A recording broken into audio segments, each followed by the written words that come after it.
Hola a todos, bienvenidos a un nuevo video. Hoy vamos a hablar de algo que todos experimentamos pero que pocas personas saben manejar. Efectivamente, y son los conflictos familiares.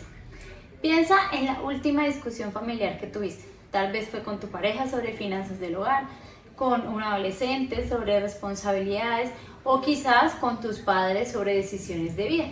¿Cómo te sentiste durante ese conflicto? ¿Notaste que tu corazón latía más rápido, que tu voz cambiaba el tono o que decías cosas que realmente no querías decir?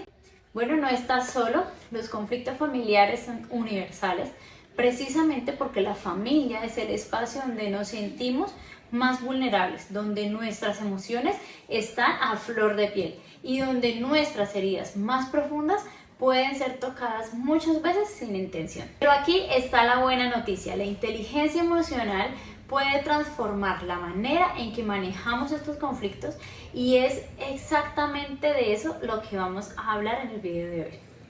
Me llamo Lisa Joana Acevedo y personalmente he estudiado la dinámica de las relaciones familiares y cómo la inteligencia emocional puede ser nuestra mejor aliada para convertir los conflictos en oportunidades de crecimiento y conexión más profunda. En este video vamos a explorar por qué los conflictos familiares son tan intensos y difíciles, cómo la inteligencia emocional puede transformar estos conflictos y también herramientas prácticas que puedes implementar desde hoy mismo.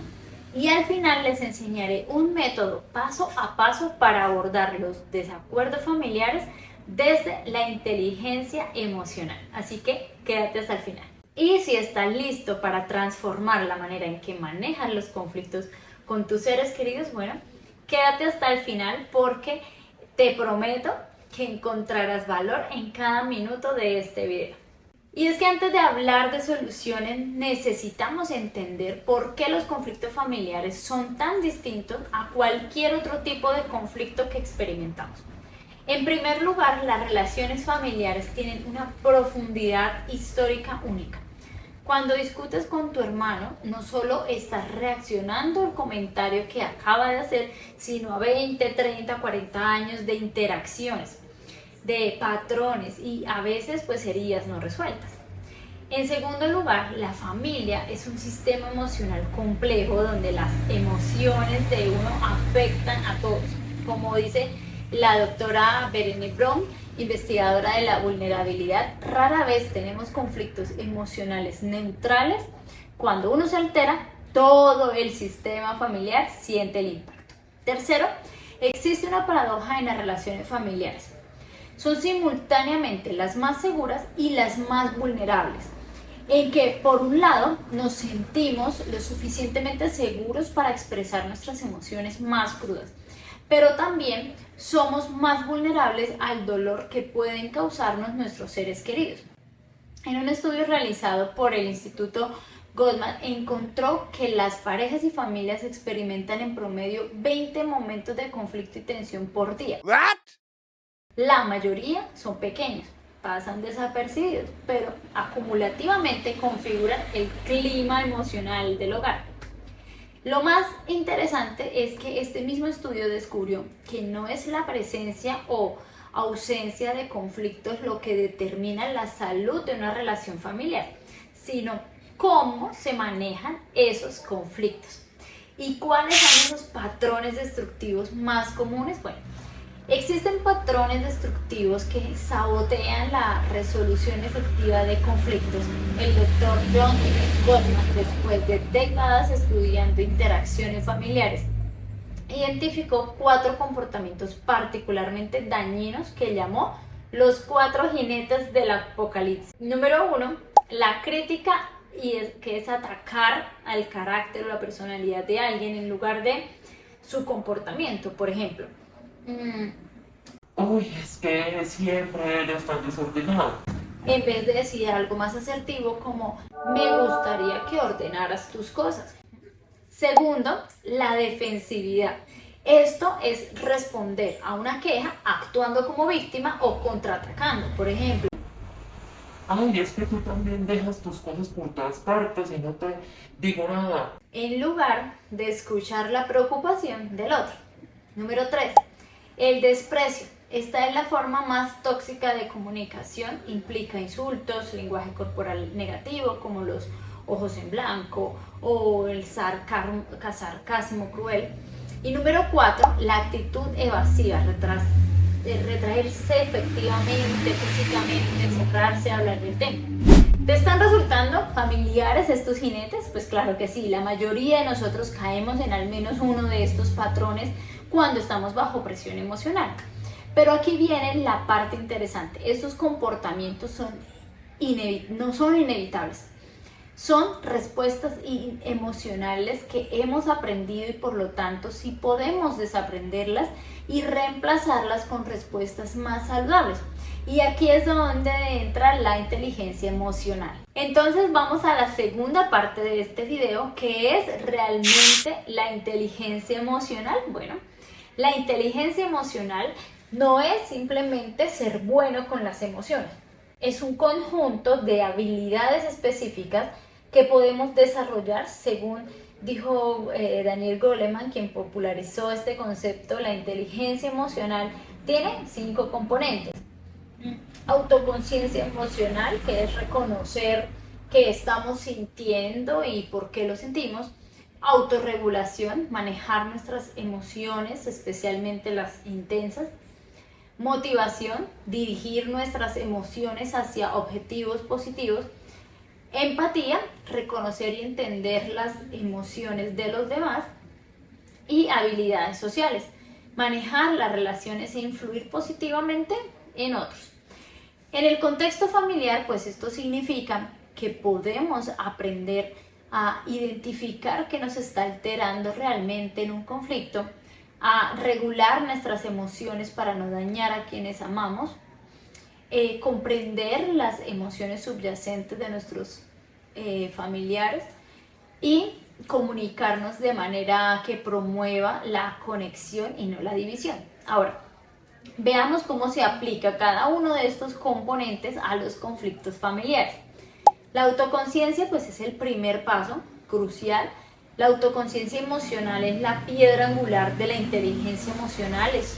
En un conflicto familiar significa preguntarte, ¿qué estoy sintiendo realmente ahora mismo? Por ejemplo, cuando tu hijo adolescente llega, digamos tarde a la casa, sin avisar, podrías identificar tu reacción inicial como un enojo, pero con autoconocimiento emocional podrías reconocer que bajo ese enojo hay miedo por su seguridad y quizás hasta sentimientos de impotencia. Entonces, un ejercicio práctico: la próxima vez que sientas que estás entrando en conflicto con un familiar, toma 10 segundos para preguntarte, ¿qué estoy sintiendo en mi cuerpo ahora mismo? ¿Qué emoción? Y nombras esa sensación. Ahora, de pronto hay algo más profundo debajo de esta emoción. Esta breve pausa puede cambiar completamente el curso del conflicto. Como dijo Viktor Frankl, entre el estímulo y la respuesta hay un espacio. En ese espacio está nuestro poder para elegir nuestra respuesta. Ahora, la autorregulación, manejar las emociones sin suprimirlas. Esto es que la autorregulación no significa reprimir tus emociones, significa expresarlas de manera constructiva en el momento adecuado. Imagina que tu pareja olvidó algo importante que le pediste. Tu reacción inicial podría ser explotar de frustración. Pues la autorregulación te permite reconocer esa emoción, estoy frustrado, darte permiso para sentirla sin actuar impulsivamente y elegir un momento y forma adecuados para expresarla. Una técnica efectiva es la respiración 4-7-8.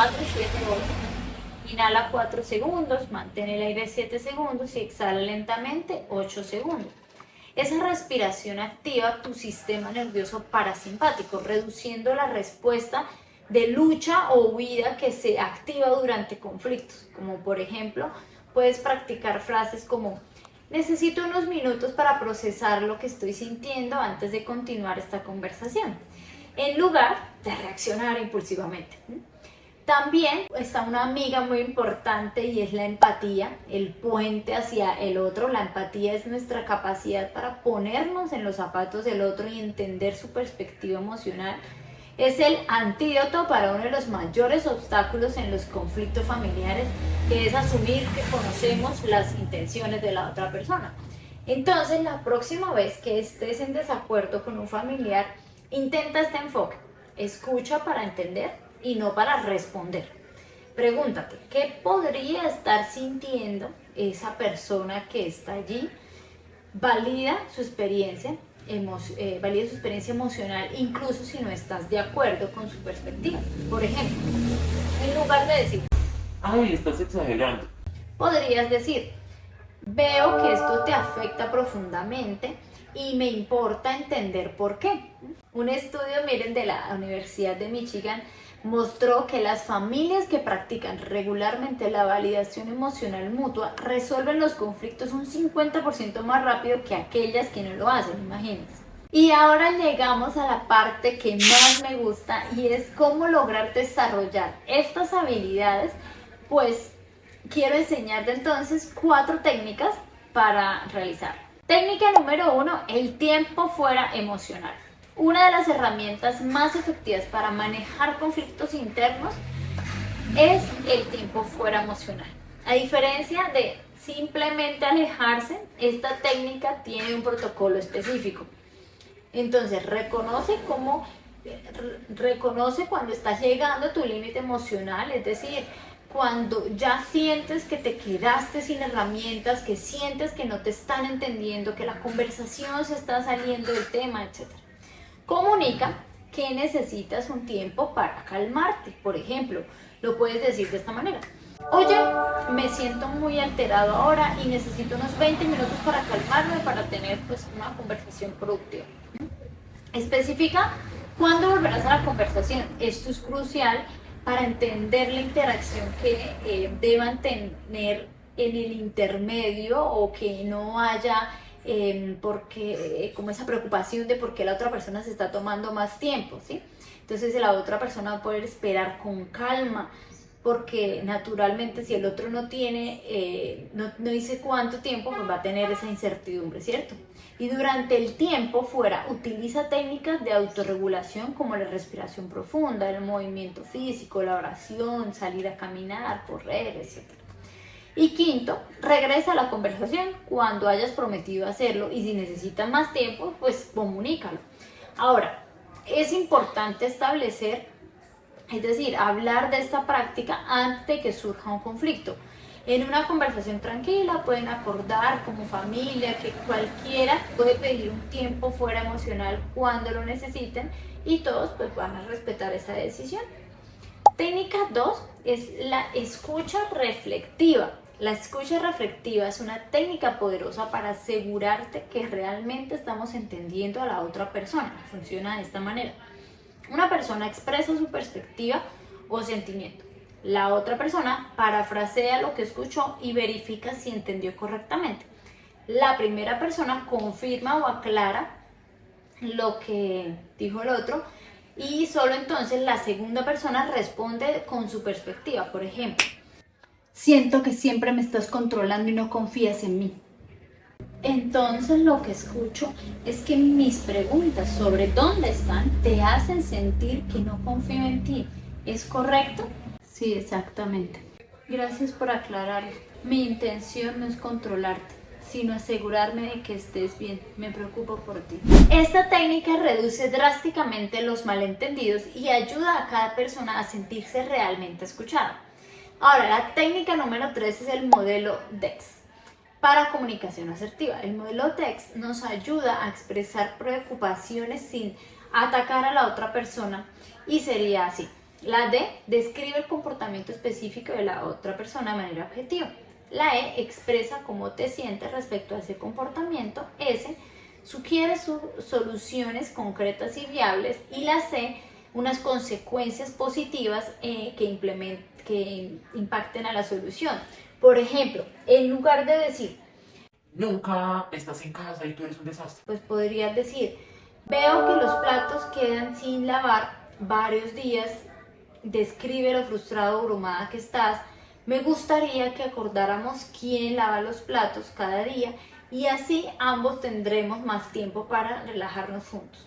Esa estructura mantiene la conversación centrada en el problema específico en lugar de atacar la personalidad o el carácter del otro. Y técnica número 4, la reunión familiar preventiva. Una práctica poderosa es establecer reuniones familiares regulares que no estén motivadas por un conflicto, sino por el deseo de mantenerse conectados. Entonces la estructura puede ser así de simple. Cada persona comparte algo que aprecia a los demás de esa semana y cada persona puede plantear un tema o preocupación y juntos buscan soluciones usando las técnicas que hemos visto anteriormente. Estas reuniones establecen un espacio seguro para abordar esas preocupaciones antes de que se conviertan en grandes conflictos. La clave es mantenerlas regulares, por ejemplo, cada semana, cada domingo, por la tarde, ¿sí? Y asegurar que todos tengan voz. Miren, yo se las recomiendo. Ahora, vamos a integrar todo lo que hemos aprendido en un método práctico, lo llamo el método PAS. Pausa, apertura y zona de acuerdo. Entonces, en el paso número 1, la pausa, cuando surge un conflicto, lo primero es crear una pausa intencional. Esto significa reconocer que estamos entrando en territorio de conflicto, respirar conscientemente antes de responder y recordar nuestro objetivo, que no es ganar, sino fortalecer las relaciones. Entonces, muy importante, si es necesario, acordar un breve tiempo fuera emocional, como lo mencionábamos ahorita. La pausa nos da la oportunidad de cambiar de la reactividad a la respuesta consciente, y esto nos lleva al paso número 2, que es la apertura. La apertura implica crear un espacio seguro para la expresión emocional y el entendimiento mutuo. Cada persona expresa su perspectiva usando yo en lugar de tú. Por ejemplo, me siento ignorado versus tú me ignoras. También ese punto se debe practicar la escucha reflexiva para asegurar el entendimiento de lo que aprendimos hace un momento. Tercero, buscar necesidades emocionales subyacentes, no solo las posiciones superficiales, y validar las emociones del otro, incluso si no compartimos su perspectiva. La clave aquí es recordar que entender no es lo mismo que estar de acuerdo. Podemos entender perfectamente la perspectiva de alguien y aún así tener una diferencia. Y paso número 3, zona de acuerdo. El paso final es encontrar una zona de acuerdo donde ambas partes pueden sentir que sus necesidades principales están siendo atendidas. Identificar los intereses compartidos, por ejemplo, ambos queremos que nuestra relación mejore. Genera múltiples opciones antes de decidir una solución. Crear acuerdos específicos y accionables, y también puede programar un seguimiento para evaluar cómo está funcionando esa solución. Un ejemplo complementario a este método PAS sería así. Imagina un conflicto entre padres y un adolescente sobre el uso del celular durante las reuniones familiares o las comidas. Bueno, van a hacer una pausa. Dicen, noto que estamos entrando en un tema sensible, tenemos un momento para respirar y recordar que todos queremos lo mejor para nuestra familia. Apertura, entonces el padre dice, me siento desconectado cuando todos estamos con nuestros teléfonos durante la cena. Para mí este tiempo es valioso para conectarnos como familia. El hijo, después de escucharlo reflexivamente, dice, entiendo que es importante para ti nuestro tiempo juntos. Desde mi perspectiva, a veces es necesario estar disponible para mis amigos, especialmente cuando coordinamos trabajos escolares. La zona de acuerdo. Aquí hay un interés compartido identificado. Tanto los padres como el hijo valoran la conexión, aunque de diferentes maneras. El acuerdo puede ser, no habrá teléfonos durante los primeros 20 minutos de la cena para enfocarse en la conversación de la familia. Después es necesario que todos puedan tener la disponibilidad de revisar sus dispositivos y pueden hacer seguimiento para hacer evaluación de si está funcionando este acuerdo o no para la familia. Bueno, ya hemos visto varios ejemplos prácticos. Ahora veamos más específicamente cómo aplicar estos principios a situaciones de conflicto familiar. Así que toma nota, suscríbete al canal si no lo has hecho, y si quieres una segunda parte, comenta quiero en los comentarios muchas veces. Entonces, ejemplo de conflicto de pareja sobre finanzas. Las discusiones sobre dinero son una de las principales fuentes de conflicto en las parejas, pero aplicando inteligencia emocional puede verse de esta manera. Los dos reconocen que las actitudes hacia el dinero tienen raíces emocionales profundas relacionadas con la seguridad, la libertad, la autoestima, etc.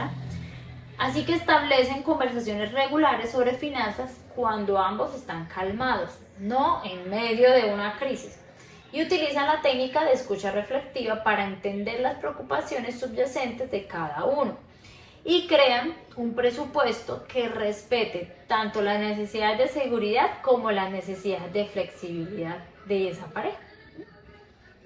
Ahora, un conflicto entre hermanos. Los conflictos entre hermanos pueden ser intensos porque provocan competencia por recursos, incluyendo la atención de los padres. Y diferencias también que se presentan de personalidad.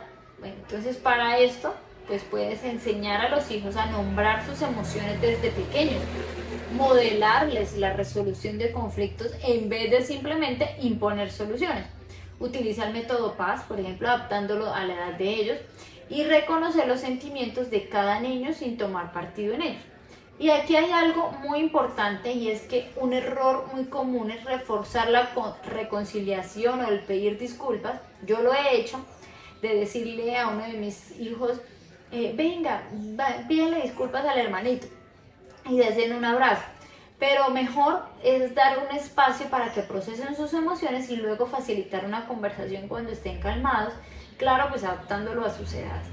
Y último ejemplo, los conflictos intergeneracionales. Los conflictos entre generaciones, me refiero a padres mayores e hijos adultos, o abuelos y padres sobre la crianza.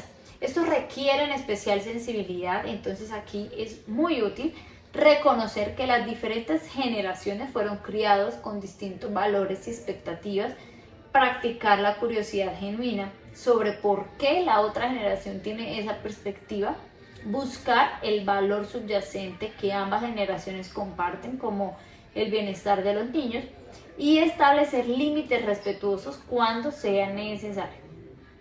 Recuerda que el respeto no significa acuerdo total, sino reconocimiento de la dignidad y autonomía del otro. Bueno, señores, y como hemos visto, la inteligencia emocional no es un concepto abstracto, sino un conjunto de habilidades prácticas que podemos desarrollar para transformar nuestros conflictos familiares. Recuerda los puntos claves que hemos visto en nuestro recorrido por este video. Los conflictos son una parte natural e inevitable de la vida familiar. Lo que determina la salud de nuestras relaciones no es la ausencia de conflictos, sino cómo los manejamos. También hablamos de que la inteligencia emocional nos proporciona herramientas concretas para transformar estos momentos difíciles en oportunidades de conexión más profunda. Y aprendimos el método PAS, pausa, apertura y zona de acuerdo, que nos ofrece un camino práctico para navegar incluso en los conflictos más desafiantes.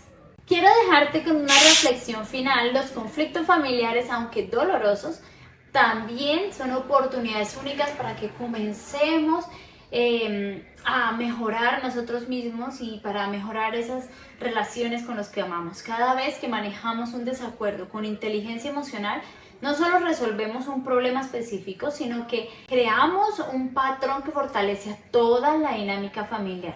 Como dijo Maya Angelou, si se dice así, he aprendido que la gente olvidará lo que dijiste, la gente olvidará lo que hiciste, pero la gente nunca olvidará cómo le hiciste sentir. En el corazón de la inteligencia emocional está precisamente la sabiduría de que nuestras relaciones más importantes se construyen momento a momento, en la forma en que nos hacemos sentir unos a otros, especialmente durante los momentos de conflicto. Te invito a que elijas una de las técnicas que hemos explorado hoy y la pongas en práctica esta semana, y por favor comparte en los comentarios tus experiencias o preguntas sobre cómo manejar esas situaciones específicas, estoy aquí para acompañarles. Y si este video les resultó útil, no olviden darle like, suscribirse al canal para más contenido sobre relaciones saludables e inteligencia emocional. También activa la campanita para recibir notificaciones de mis próximos videos. Y recuerda, el cambio en las dinámicas familiares comienza con una persona dispuesta a responder de manera diferente. Esa persona puede ser tú hoy mismo. Chao, chao, bendiciones.